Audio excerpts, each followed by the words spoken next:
1909। तो यहाँ पे आप देख रहे होंगे मार्ले में सुधार में, तो चलिए थोड़ा हम इसको देख लेते हैं। 1909 तक अगर बात करें तो यहाँ पे देखिए 1909 में एक पद होता था भारत सचिव का। ये जो भारत सचिव का पद था, ये आपको होता था ब्रिटेन में, और ब्रिटेन के मंत्रिमंडल का एक जो है एक मंत्रिमंडल होता था यह आपको। और ये जो आपको 1858 का अधिनियम आया था भारत में, उसके तहत यह आपको पद को बनाया गया था भारत सचिव का। तो उसी के बाद यह सचिव भारत सचिव पद उत्पन्न हुआ था, और ये ब्रिटेन में रहता था, ब्रिटेन के संसद में रहता था, यानी ब्रिटिश का एक मंत्रिमंडल था, तो उसी के मंत्री रहता था। और उस समय 1909 में जो थे लॉर्ड मार्ले जो थे आपको भारत सचिव थे, और वायसराय कौन थे तो लॉर्ड मिंटो थे। तो इन दोनों के माध्यम से ही, यानी मार्ले और मिंटो, तो मार्ले मिंटो सुधार इन्हीं के नियम से आया था। तो यहाँ पे आपको याद रखिएगा 1858 का अधिनियम बहुत इंपॉर्टेंट है। एक तो आपको कंपनी का शासन जो था वो आपको समाप्त कर दिया गया, और यहाँ पे ब्रिटिश क्राउन के हाथ में शासन चला गया था, और जो गवर्नर जनरल होते थे भारत में उनको वायसराय बना दिया गया था। तो ये आपको कुछ कुछ पॉइंट जो है याद रखिएगा। एक तो वायसराय बनाया गया, दूसरा आपको यहाँ पे जो शासन चल रहा था वो कंपनी के हाथ में चल रहा था, तो कंपनी से हटाकर यहाँ पे आपको क्राउन के हाथ में चला गया। अब यहाँ पे इनके माध्यम से ही ये जो है शासन चलने लगा, और भारत सचिव और आपके जो वायसराय उस समय थे आपको मार्ले मिंटो, तो मार्ले मिंटो के अनुसार यहाँ पे मार्ले मिंटो सुधार अधिनियम लाया गया था। तो चलिए इसमें क्या क्या इसमें है, इसके बातें को हम यहाँ पे पढ़ते हैं। तो सबसे पहले यहाँ पे याद रखना है कि आपको पहली बार भारत सचिव और आपके जो वायसराय थे इसके कार्यकारिणी परिषद में भारतीयों को शामिल किया गया। यानी आपको ये जो पद था ब्रिटिश के संसद में भारत सचिव और आपके वायसराय का, तो यहाँ पे ये लोग कुछ लोगों के द्वारा मिलकर ये लोग चुने जाते थे, यानी भारत सचिव बनते थे और वायसराय बनते थे। तो इसके कार्यकारिणी परिषद में पहली बार जो है भारतीयों को शामिल किया गया था।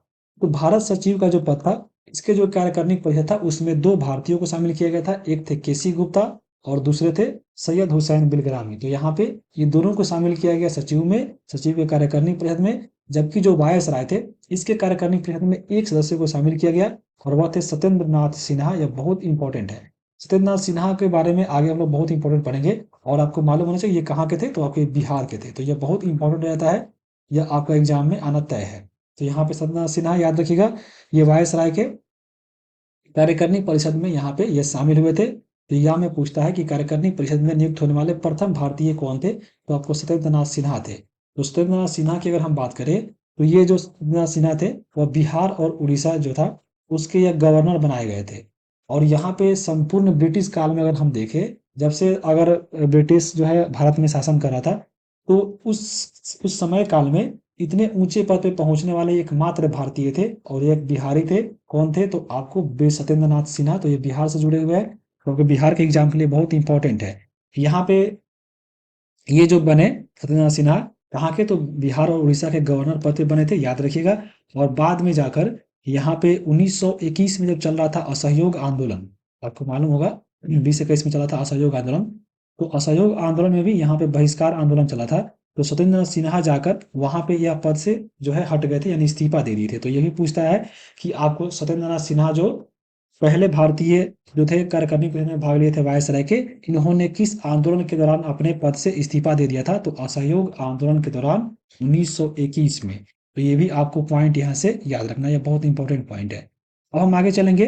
अगला जो इसमें प्रावधान किया गया था वह किया गया था मुस्लिमों के लिए अलग जो है यहाँ पे निर्वाचन मंडल। तो यह बहुत इंपॉर्टेंट है, एग्जाम में बहुत बार पूछा जा चुका है कि मुस्लिमों के लिए अलग निर्वाचक मंडल का स्थापना कब किया गया था, तो वह आपको इस अधिनियम के तहत, तो मार्लो मिंटो सुधार अधिनियम 1909 के तहत यहाँ पे किया गया था।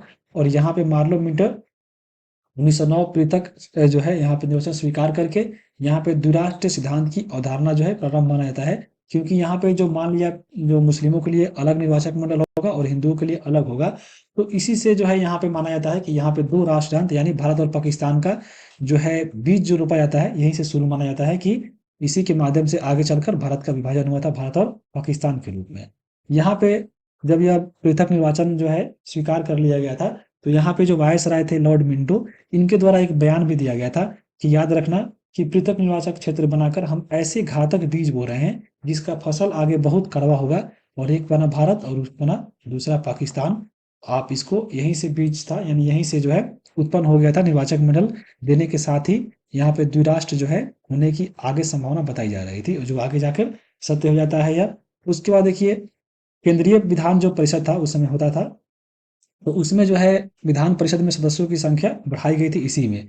तो यहाँ पे जो पहले था वह 16 हुआ करता था, 16 से इसमें 60 कर दिया गया था। याद रखिएगा, जो केंद्रीय विधान परिषद था उसमें आपको 16 से 60 सदस्य कर दिया गया, और साथ में आपको जो प्रांतीय विधान परिषद था। It's time to redefine web hosting with Bluehost Cloud, the new platform built for WordPress creators by WordPress experts. Host lightning-fast websites with 100% network uptime, all with 24/7 priority tech support. With Bluehost Cloud, the possibilities are out of this world. Experience Bluehost Cloud at bluehost.com. आपको जो प्रांतीय विधान परिषद था इसमें भी संख्या की वृद्धि हुई। तो यहाँ पे जितने भी विधान परिषद तो प्रांत थे, तो प्रांत तो अलग अलग थे, तो वहां पे कितना हुआ ये सब का अलग अलग डाटा है। हालांकि जो कुछ इंपॉर्टेंट है आप इसको याद रख सकते हैं। जैसे अगर हम बात करें यहाँ पे प्रांतियों में, तो सबसे पहले अगर हम बात करें बंगाल में, तो बंगाल में कितने थे? तो बंगाल में आपको 52 कर दिए गए, यानी बढ़ा दिए गए। बंबई और संयुक्त प्रांत की बात करें तो बंबई और आपको संयुक्त प्रांत, जो अभी वर्तमान में यूपी देखते हैं उसका नाम संयुक्त प्रांत होता था उस समय। तो इन दोनों में अगर हम बात करें तो 42 सदस्य थे। उसके बाद अगर बात याद रखिएगा पंजाब में कितने थे, तो पंजाब में 25 कर दिए गए। और आपको पूर्वी जो बंगाल थे, पूर्वी बंगाल और असम में, यहाँ पे पूर्वी बंगाल और असम की बात करें तो यहाँ पे आपको 41 सीट यहाँ पे कर दी गई। तो यहाँ पे प्रांतीय विधान परिषद में भी यहाँ पे सदस्यों की संख्या बढ़ाई गई थी। ये आपको ऐसे याद रखना है। अब यहाँ पे देखिए केंद्रीय विधानमंडल में जो चुनाव होता था, तो उस समय जो भी सदस्य कोई बनता है या कोई भी अगर वोट देता है, यानी जो मतदाता है, तो उसका भी योग्यता निर्धारित किया गया था कि यहाँ पे ये नहीं कि हाँ कोई भी आकर वोट दे दे। यहाँ पे वोट देने के लिए आपको एक जो है क्राइटेरिया था। क्राइटेरिया ये था कि यहाँ पे केवल पुरुष ही वोट करेंगे, यानी महिला जो है वोट नहीं करेगी। तो यह बहुत इंपॉर्टेंट है। एग्जाम में पूछता है कि यहाँ पे महिलाओं को सबसे पहली बार कहीं वोट देने का अधिकार दिया गया था। तो आगे जब हम लोग पढ़ेंगे तो उसमें देखने को मिलेगा। लेकिन यहाँ पे जो 1919 के तहत, यहाँ पे 1909 के तहत जो आपको वोट देने का अधिकार यहाँ पे था, वो केवल आपको पुरुषों को ही था। यहाँ पे महिला जो लोग वोट नहीं दे पाती थी। और एज जो है कम से कम आपको 21 वर्ष होना चाहिए, और साथ में मानसिक रूप से स्वस्थ होना चाहिए, तभी आप वहाँ पे उस समय के जो केंद्रीय विधानमंडल थे, तभी आप उसमें सदस्य चुने जा सकते हैं या आप उसमें मतदान कर सकते हैं। तो ये आपको याद रखना है। अब हम बात करेंगे इसके बाद 1911 दिल्ली दरबार और बंगाल विभाजन रद्द। यहाँ पे हम लोग देखे हैं आगे पीछे कि आपका कांग्रेस का विभाजन हो गया था कब? तो आपको सूरत फूट में, यानी 1907 में। उसके बाद आके 1911 में दिल्ली दरबार होता है, जहाँ पे जो है कांग्रेस का जो है यहाँ पे एकजुट हो जाता है। तो सबसे पहले हम लोग बात करेंगे दिल्ली दरबार का। दिल्ली दरबार जो होता था इसमें क्या होता था? सबसे पहले जो आयोजन होता था दिल्ली दरबार का वो दिल्ली में होता था। दिल्ली में एक जगह था किरो नेशनल पार्क, तो इसी में जो है यहाँ पे बंगाल या जितने भी जो है दिल्ली दरबार होता था उसी में बुलाया जाता था। और इसके पीछे कारण क्या था, उद्देश्य क्या होता था कि ब्रिटेन के महाराजा और महारानी यहाँ पे आते थे और उनका यहाँ पे स्वागत होता था, राज्याभिषेक कराया जाता था कि किसमें? तो दिल्ली दरबार में। और इसमें बहुत शान शौकत से होता था, इसमें बहुत सारे धन जो है खर्चा किया जाता है। जैसे यहाँ पे महाराजा और महारानी को भारत का सम्राट या सम्राज्ञी घोषित किया जाता था, और यह एक ऐतिहासिक महोत्सव के दौरान होता था जिसमें बहुत सारे धन खर्च किया जाता था। तो इसी प्रकार से दिल्ली दरबार का आयोजन होता था। तो दिल्ली दरबार जो है आपको टोटल 3 दिल्ली दरबार हुआ था। तो तीनों को आपको याद रखना है। पहला हुआ था आपको 1877 में, दूसरा हुआ था 1903 में, और तीसरा हुआ था 1911 में। या तीनों आपको याद रखना है, 77, 1903 और आपके 1911 में। तो 1870 की अगर हम बात करें तो उस समय वायसराय थे लॉर्ड लिटन। और यहाँ पे क्या हुआ था, इसमें भी आपको जो है आपको घोषित करना था साम्राज्ञी को। तो उस समय जो है महारानी विक्टोरिया थी, इनको यहाँ पे भारत का सम्राट घोषित किया गया था और इनको उपाधि दिया गया था केसर ए हिंद का। तो यहाँ पे याद रखिएगा। और यहाँ पे जब आई है तो इनका बहुत विरोध हुआ, क्योंकि 1870 के समय में बंगाल में जो है बहुत बड़ा अकाल पड़ा था, और यहाँ पे एक तरफ दूसरी तरफ जो है दिल्ली दरबार लाकर बहुत सारा धन यहाँ पे खर्चा हो रहा था। तो यहाँ पे दरबार का विरोध हुआ, क्योंकि यहाँ पे जो क्या हुआ था, यहाँ पे 1800 होगा, 1900 नहीं, 1876 और 1870 में यहाँ पे आपको बहुत दक्षिण भारत में बहुत अकाल पड़ा था, और दूसरी तरफ यहाँ पे दिल्ली दरबार लगाकर बहुत सारा धन का यहाँ पे खर्चा किया गया था। तो इसलिए जो है इसका बहुत विरोध हुआ था। तो ये आपको पॉइंट याद रखिएगा। और यहाँ पे इसका निर्णय क्या निकला, तो कुछ नहीं, यहाँ पे आपको कोई विशेष निर्णय नहीं लिया गया आपको। तो ये पॉइंट याद रखिएगा 1877 का यहाँ पे जो दिल्ली दरबार हुआ था। उसके बाद 1903 में एक और हुआ था, और यह हुआ था वायसराय कर्जन के द्वारा इसमें बुलाया गया था। और उस समय जो भारत के सम्राट घोषित हुए थे, वह हुए थे सम्राट एडवर्ड सेवन और महारानी अलेक्जेंडा। ये जो है इनके घोषणा किया गया। इनको भी आपको भारत में आना था, लेकिन ये भारत नहीं आई, और यहाँ पे इनके द्वारा ये जो है इनके भाई को भेज दिया गया कि तुम जाओ और वहाँ पे मेरे उपलक्ष्य में वहाँ पे ये जो है अपना उपस्थिति जताई थी। तो यहाँ पे सम्राट स्वयं न आकर अपने भाई जो है ड्यूक ऑफ कनॉट को भेज दिया गया था। और सबसे ज्यादा खर्चा जो किया गया था इसी जो है को जो दिल्ली दरबार हुआ था इसी में हुआ था। तो पूछता है कि सर्वाधिक खर्चा वाला दिल्ली दरबार कौन था? द्वितीय वाला यानी 1903 वाला किया गया था। और इसमें भी कुछ जो निर्णय जो है नहीं निकला था। अब जो है आखिरी अब जो हुआ था दिल्ली दरबार, वह हुआ था 1911 में, और उस समय लॉर्ड हार्डिंग थे। तो ये बहुत इंपॉर्टेंट है। इसमें क्या निर्णय लिया गया, चलिए हम लोग यहाँ पे इसको देखते हैं। इस अधिवेशन में आपको घटना इंपॉर्टेंट है, याद रखना है। सबसे पहले तो वायसराय लॉर्ड हार्डिंग थे। उसके बाद इसमें जो सम्राट घोषित हुए थे वो आपको जॉर्ज पेंचम, और जो महारानी थी वो विलियम मैरी थी। और ये आपको दोनों भारत में आए थे और इनका जोरदार स्वागत हुआ था। यह बहुत ही इंपॉर्टेंट है। यहाँ पे एकमात्र ही ऐसा दिल्ली अधिवेशन था, यानी आपको दिल्ली दरबार था, जहाँ पे सम्राट स्वयं यहाँ पे आए थे। इसके अलावा आप देख रहे थे कि जो दूसरे अधिवेशन था इसमें इसको भाई को भेज दिया था, और यहाँ पे ये भी नहीं आई थी। तो यहाँ पे यह पहला अधिवेशन था, पहला अधिवेशन नहीं, यहाँ पहला आपको ये दिल्ली दरबार, ऐसा दिल्ली दरबार था जहाँ पे ये सम्राट स्वयं आए थे। तो ये भी आपको पूछा गया है, याद रखिएगा। कौन आए थे? तो जॉर्ज पंचम और महारानी विलियम मेरी। कुछ तो मजबूरियां रही होगी उसकी, यूं ही कोई बेवफा नहीं होता। बेटा कैरेक्टर से आजकल बहुत कमीने मिल जाएंगे आपको। ये लोग एक रखते हैं, दूसरा ऑप्शन में तैयार रखते हैं। आजकल सही में तो पता ही नहीं है कि आपका किसी के साथ जोड़ी लिखी है कि नहीं, शादी होगी कि नहीं। कई बार आप 3-4 साल इन्वेस्ट करते हो, इमोशनली इन्वॉल्व हो जाते हो, और पता चलता है कि बाद में ब्रेकअप हो गया। एक बहुत बढ़िया ऐप है एस्ट्रोटॉक। वहाँ पे जो पंडित जी है, आप दोनों का फ्यूचर बिल्कुल खोल के रख देंगे और बता देंगे कि साथ में कुछ होने वाला है कि नहीं होने वाला है। यहाँ पर काफ़ी अच्छे एस्ट्रोलॉजर्स बैठे हुए हैं, और उसका फर्स्ट चार्ट तो फ्री भी है।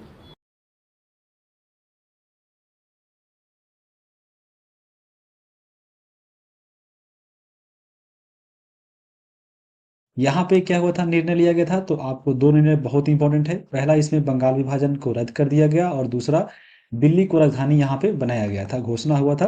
हालांकि बाद में 1912 में बना था, तो उसको भी हम लोग पढ़ेंगे। चलिए यहाँ पे हम लोग देखते हैं 1911 का जो दिल्ली दरबार हुआ था। तो इसमें दो निर्णय अभी यह बताए हैं कि पहला, इसमें बंगाल का विभाजन को रद्द कर दिया गया, और दूसरा भारत की राजधानी जो है दिल्ली घोषणा हुई थी। तो किसमें? तो ये बंगाल विभाजन जो आपके जो तृतीय दिल्ली दरबार था उसमें। तो यहाँ पे उसी को हम लोग देखेंगे, यहाँ पे 1911 वाला। तो पहला हम बताए हैं, पहला जो था बंगाल विभाजन रद्द, तो उसको देखेंगे। फिर बाद में हम दूसरा भी देखेंगे कि यहाँ पे राजधानी दिल्ली कैसे बनाया गया था। तो बंगाल विभाजन को जो रद्द किया गया, वह 12 दिसंबर 1911 को यहाँ पे यह घोषणा हुआ था रद्द करने की। और ये जो इसके वायसराय थे उस समय लॉर्ड हार्डिंग थे। और यह किसके सुझाव पे ये किया गया था? तो बहुत इंपॉर्टेंट है, पूछता है। रुंडेल समिति के सुझाव पे ही 1911 में बंगाल का यहाँ पे पुनर्गठन किया गया था। यहाँ पे जब पुनर्गठन हुआ तो देखिए कैसे कैसे हुआ था। यहाँ पे ये जो अरुंडल समिति था, ये आपको लॉर्ड मिंटो के द्वारा ही गठन किया गया था 1906 में। तो इसी के आधार पे बाद में 1911 में जो है यहाँ पे आपको याद रखिएगा कि बंगाल विभाजन रद्द किया गया था, और यह इसका फिर से पुनर्गठन किया गया, इस बार भाषा के आधार पे। तो कैसे कैसे किया गया था, यहाँ पे देखिए बंगाल का एक अलग बना, बंगाल का पुनर्गठन हुआ। और इसमें जो है, जो पहले सिलहट आता था उस सिलहट को यहाँ पे हटा दिया गया, और जब असम बना तो उसको असम में शामिल कर दिया गया था। तो असम को उस समय कमिश्नरी क्षेत्र बनाया गया था, जैसे अभी आप देखते हैं यूटी यानी यूनियन टेरिटरीज, उसी के तौर पे यहाँ पे असम को बनाया गया था, और इसमें सिलहट को यहाँ पे शामिल किया गया था। और एक और आपको जो बिहार उड़ीसा मिलाकर यानी बिहार प्रांत बना था, उस समय उड़ीसा उसी के अंतर्गत आता था। तो बिहार जो उड़ीसा, ये दोनों को मिलाकर बिहार बना था। तो एक बिहार प्रांत अलग बना था, और एक असम बना था, और एक आपका बंगाल बना था। तो ये आपको ऐसे याद रखना है। अब यहाँ पे देखिए बिहार जो यहाँ से एक अलग प्रांत यहाँ पे बना है, तो इसके बारे में हम कुछ इंपॉर्टेंट चीज़ें आप देखेंगे, क्योंकि बिहार का एग्जाम आप देने वाले हैं, तो बिहार के लिए बहुत इंपॉर्टेंट है। सबसे पहले आपके एग्जाम में पूछता था पहले की बहुत, और ये पूछता है कि पृथक बिहार राज्य गठन करने का श्रेय किसको जाता आता है? तो ये आपको सच्चिदानंद सिन्हा को जाता है, बहुत इंपॉर्टेंट है, ये आप याद रखिएगा। बिहार का पृथक प्रांत की मांग सबसे पहले की गई थी 1894 में, ये आपको एक पत्रिका के माध्यम से किया गया था। एक पत्रिका आता था पहले बिहार टाइम्स पत्रिका, ये आपको इसके संपादक थे महेश नारायण। तो इसमें सबसे पहले बिहार के लिए एक अलग पृथक मांग की गई थी 1894 में, याद रखिएगा। उसके बाद हम बात करें 1908 में पटना में एक आयोजन हुआ था, और वह हुआ था किसका, तो बिहार प्रांतीय सम्मेलन का। और ये पहला बिहार प्रांतीय सम्मेलन था। इसमें जो है पृथक बिहार का प्रस्ताव सर्वसहमति से पास हो गया था, कि सब कोई बोला था कि हाँ हमको एक अलग जो है प्रांत चाहिए। 1908 में पहला इसमें बिहार प्रांतीय सम्मेलन हुआ था, तो ये आपको बहुत ही इंपॉर्टेंट है, याद रखिएगा। उसके बाद देखिए 12 दिसंबर 1911 को, अभी आप देखे हैं ऊपर जो आपको बंगाली भाषा रद्द करने की घोषणा हुई थी, तो यहाँ पे आपको 12 दिसंबर 1911 को बिहार और उड़ीसा के सहित ये आपको एक अलग प्रांत बना था जिसका नाम था बिहार। उसके बाद यहाँ पे 22 मार्च 1912 ईस्वी को बिहार का जो है उड़ीसा सहित एक गठन हुआ। तो यहाँ पे आप देखते होंगे कि 22 मार्च को यहाँ पे आपको प्रत्येक दिवस जो है बिहार दिवस ही मनाया था इसी के अवसर पे। तो 22 मार्च 1912 को यह गठन हुआ था, और उस समय उड़ीसा उसी में था। और फिर जाकर 1936 में क्या हुआ, 1 अप्रैल को यहाँ पे उड़ीसा जो है अलग हो जाता है बिहार से। और फिर जो है एक और राज्य बिहार से अलग होता है, वह होता है झारखंड, और वो होता है 15 नवंबर 2000 ईस्वी को। और बिहार अभी वर्तमान में आप इसको देख रहे हैं। तो बिहार शुरू में आपको उड़ीसा भी इसी में था, और साथ में आपको झारखंड भी उसी में था। तो ये आपको तीनों एक ही में आता था, ये आपको याद रखना है। उड़ीसा जो है कब हुआ था, 1936 में, और आपको ये झारखंड 2000 ईस्वी में ये अलग हुआ था। ये आपको चीज़ याद रखनी है। अब ये बिहार चीज़ हो गया। अब हम बात करेंगे ये दूसरा पॉइंट जो यहाँ पे आपको दिल्ली दरबार में घोषित हुआ था, और वह हुआ था भारत की राजधानी दिल्ली की घोषणा हुई थी। तो उससे पहले आपको जो राजधानी हुआ करती थी वह हुआ करती थी कोलकाता। तो 1911 के दिल्ली दरबार में यहाँ पे भारत की राजधानी कोलकाता से दिल्ली लाया गया, इसकी घोषणा हुई। और 1 अप्रैल 1912 को यहाँ पे दिल्ली जो है भारत की राजधानी बन गई थी। तो यहाँ पे ये डेट याद रखना है, 1 अप्रैल 1912 को यह हुआ था। और यहाँ पे उस समय आपका जो नई दिल्ली जो बनी, तो नई दिल्ली की रूपरेखा तैयार करने के ब्रिटेन से एक जो है वास्तुकार बनाया गया था, वो आए थे एडविन लुटियंस। तो यहाँ पे एग्जाम में पूछता है कि आपको नई दिल्ली का वास्तुकार यानी रूपरेखा किसने तैयार किया था, तो एडविन लुटियंस ने किया था, तो याद रखिएगा। उसके अलावा एग्जाम में बहुत बार पूछा है कि मुंबई का किसने किया था, तो औंगियार ने किया था। चंडीगढ़ का ले कार्बूजियर ने किया था, और आगरा का सिकंदर लोदी ने किया था स्थापना। तो ये पॉइंट आपको कुछ कुछ याद रखिएगा। अब यहाँ पे देखिए दिल्ली जो यहाँ पे 1 अप्रैल 1912 को बन गया, तो उसी को जो है दिल्ली को नई दिल्ली के रूप में फिर से यानी 1912 में ही, यानी 23 दिसंबर 1912 को दिल्ली को नई दिल्ली के रूप में बसाया गया था। और 1927 में नई दिल्ली का नाम जो है यहाँ पे दिया गया है, नई दिल्ली का नाम 19 नई दिल्ली पड़ा 1927 में। और 1931 में नई दिल्ली का उद्घाटन जो है वायसराय इरविन ने किया था। ये सब जो है पॉइंट दिल्ली से कुछ कुछ आपको याद रखना है।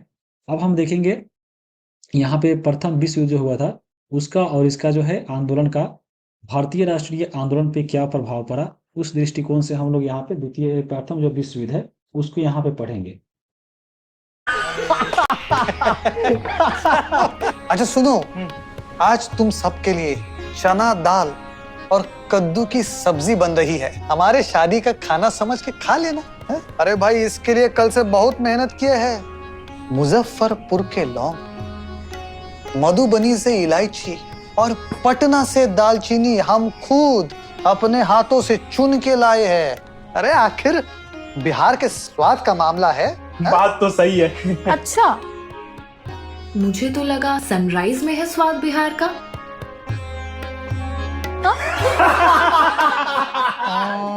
नहीं सुधरेगा।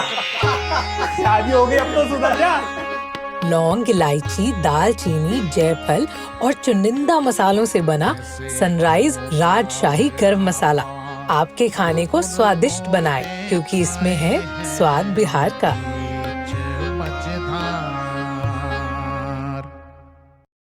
तो प्रथम विश्व युद्ध की सबसे पहले बात करें तो प्रथम विश्व युद्ध आपको 1914 से 18 ने यहाँ पे हुआ था। इसमें 37 देशों ने भाग लिया था, इसलिए इसको बोला जाता है विश्व युद्ध, यानी बहुत के सारे देशों ने इसमें भाग लिया था। तो प्रथम विश्व युद्ध में 37 देशों ने आपको भाग लिया है, तो कोई रटना नहीं है। देखिए यहाँ पे 14 है और 18 है, तो 4 में से एक गया 3 और 8 में से एक गया 7, यानी 37 देशों ने भाग लिया था। और जो सेकेंड वर्ल्ड वार हुआ था वह कब हुआ था, तो 1939 से लेकर 1945 तक हुआ था। तो फिर इस प्रकार इसमें घटा कर निकाले हैं, इसमें भी आप निकाल सकते हैं। 9 में से 3 गया तो आपके 6, और 5 में से 4 गया तो 1, यानी द्वितीय विश्व युद्ध में 61 देशों ने और प्रथम विश्व युद्ध में यहाँ पे 37 देशों ने यहाँ पे भाग ली थी। यहाँ पे इसकी पृष्ठभूमि की अगर हम बात करें कैसे शुरू हुआ था, तो 1914 से पहले अगर हम देखें आपको पूरे विश्व में, यानी आपको तो पूरे विश्व में यानी आपको यूरोपीय कंट्री के समय में ही उसी समय उधर, तो आपको वहाँ पे औद्योगिकरण की शुरुआत हुई थी। और वहाँ पे जब शुरुआत हुई 1914 से पहले, तो जब औद्योगिकरण की शुरुआत होता है जहाँ पे भी, तो वहाँ पे नए-नए कल कारखाने स्थापित की जाती है। और उसके लिए जब नच्चे जब जब जब आपके कल कारखाने स्थापित हुए हैं, तो वहाँ पे आपको कच्चे माल की ज़रूरत पड़ेगी। साथ में आपको जब कच्चा माल आपके पास आ गया तो आप सामान बनाएँगे। उत्पादित वस्तुओं को बेचने के लिए आपको बाज़ार भी चाहिए। तो इन सभी बाज़ार को खोजने के लिए ये लोग जो थे आपको अन्य-अन्य देशों में जाते थे और यहाँ पर उपनिवेश उनको बना देते थे। तो यूरोपीय देश उपनिवेश को स्थापित करने लगे दूसरे देशों में, और यूरोपीय देश अपने उपनिवेश पर मजबूती पाने के लिए उन दोनों में यहाँ पे एक गुट यानी एक संगठन बन गया। तो इस प्रकार से संगठन बना और बहुत इसमें 2 संगठन बन गया। उसमें 2 संगठन का नाम क्या-क्या था, चलिए हम उसको देखते हैं। इसमें पहला था आपको ट्रिपल अलायंस और दूसरा था इसमें आपको ट्रिपल एटेंट। अब इस जो ट्रिपल अलायंस थे, इसमें आपको देखिए ऑस्ट्रेलिया थे, जर्मनी, इटली और तुर्की। तो यहाँ पे कन्फ्यूजन होता है, इसलिए आपको याद रखिएगा एक ट्रिक, इसका नाम है अजीत। ए से देखिए ऑस्ट्रिया, जे से आपका जर्मनी, आई से इटली और टी से तुर्की। ये जो थे आपको ट्रिपल अलायंस में थे। जबकि इधर जो फ्री वाले थे, एफ से आपको फ्रांस, आर से रूस और ई से इंग्लैंड, ये आपको ट्रिपल अटेंट में थे। ये 2 गुट बन गए थे अपने उपनिवेशों पे स्थापित करने के लिए, मजबूती पाने के लिए। तो इसी की वजह से ही बाद में एक युद्ध होता है जिसका नाम प्रथम विश्व युद्ध पड़ा। युद्ध कैसे हुआ था, तो इसको देखते हैं।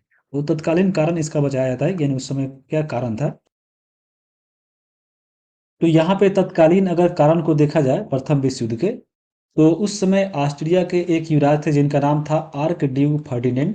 तो यहाँ पे इसकी हत्या कर दी जाती है, जिसमें इनकी पत्नी भी इसी में जो है उनकी भी मृत्यु हो जाती है। और यहाँ पे इस युवराज का जो मृत्यु का आरोप लगता है, वह लगता है सर्बिया के ऊपर। यानी ऑस्ट्रिया ने सर्बिया की हत्या को आरोप लगाते हुए यहाँ पे सर्बिया पे वह हमला कर देता है। और उसी को लेकर यहाँ पे 2 संगठन बन जाता है, एक ध्रुव राष्ट्र का और एक बन जाता है मित्र राष्ट्र का। यानी जो आप ऊपर देखे हैं यहाँ पे ट्रिपल अलायंस और ट्रिपल अटेंट, तो यहाँ पे इन दोनों मिलकर एक अलग-अलग संगठन बना लेता है दोनों को सहायता करने के लिए। अब यहाँ पे देखिए जो 2 संगठन बनता है, ध्रुव राष्ट्र और मित्र राष्ट्र, तो एक तरफ आपके हो जाते हैं ऑस्ट्रिया, जर्मनी और तुर्की। यानी आप ऊपर देख रहे थे अजीत वाला यानी, और इधर फ्री वाला था। तो वो आपका 2 संगठन बना लेता